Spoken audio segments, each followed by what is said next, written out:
Hi, I'm Dr. Randall Kinnison with Genesis Mediation. I want to talk to you about how to build a parenting plan. And this is going to be true for almost any state in the United States. So there's several primary ingredients in a parenting plan. One of them is going to be who has custody of the children. I've already mentioned that in another video. The other one is who is the residential parent. That's basically whoever the children are going to spend the most time with. And it's either the mom or the dad. If it's 50-50, then it's typically a co-residential situation, and that can vary from state to state of how that wording might look like. The next piece is what you're going to do for your weekly schedule. In other words, what is it going to look like? Where are the kids going to spend time with who and for how long? And what does that look like? So we build a weekly schedule, and we think about drop-off times, pick-up times. We get very specific, and the reason we get specific is because we want to avoid conflict, and it's important to have certain times spelled out. Now, there's going to be exceptions to all this, and we work very hard for you as parents to maintain an excellent relationship throughout this process, which sometimes can be challenging. You're getting a divorce, so it can be hard. But we want to maintain that relationship, especially as we talk about your kids, because you're going to parent these kids the rest of your life.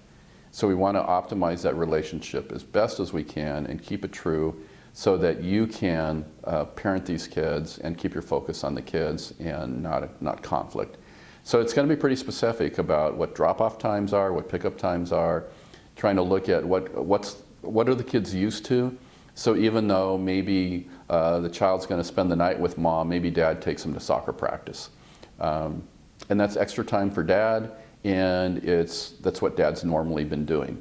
So what we're trying to do is keep things similar to what the kids are experiencing as best as we can and what makes sense. So obviously we can't do that to all areas, because you're getting a divorce and you're living in two separate families, two separate family homes. But we walk through a weekly drop-off, pick-up, who's going to spend what days and with what party.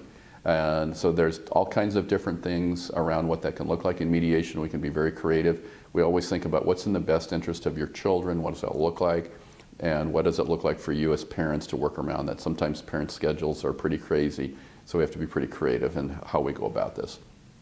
After we build that weekly parenting plan and we understand that piece, then the next piece is thinking, what does summers look like? If you took vacations, what would that look like? How much time would you like with your child, with your children? So we think about the summer schedule, including daycare and camps and what that might look like. And then we look at the piece around holidays.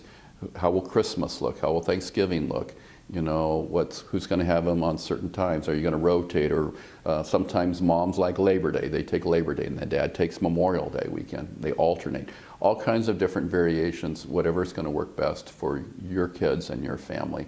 So we walk through that piece as well. And then there's a few other things that are part of it, like first right of refusal. So if one of you can't take the kids, the first option would be to go to the other parent, as opposed to going to, calling a babysitter. These are for longer periods of time, not for short periods of time.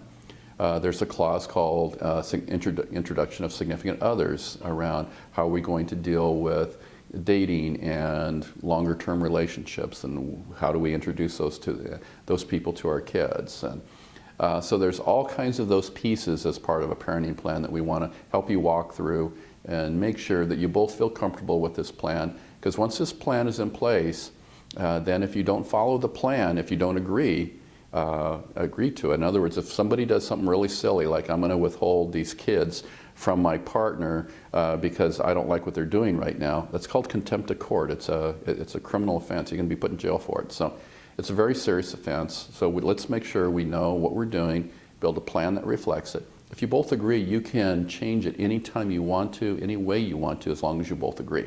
Okay? So that's an important piece.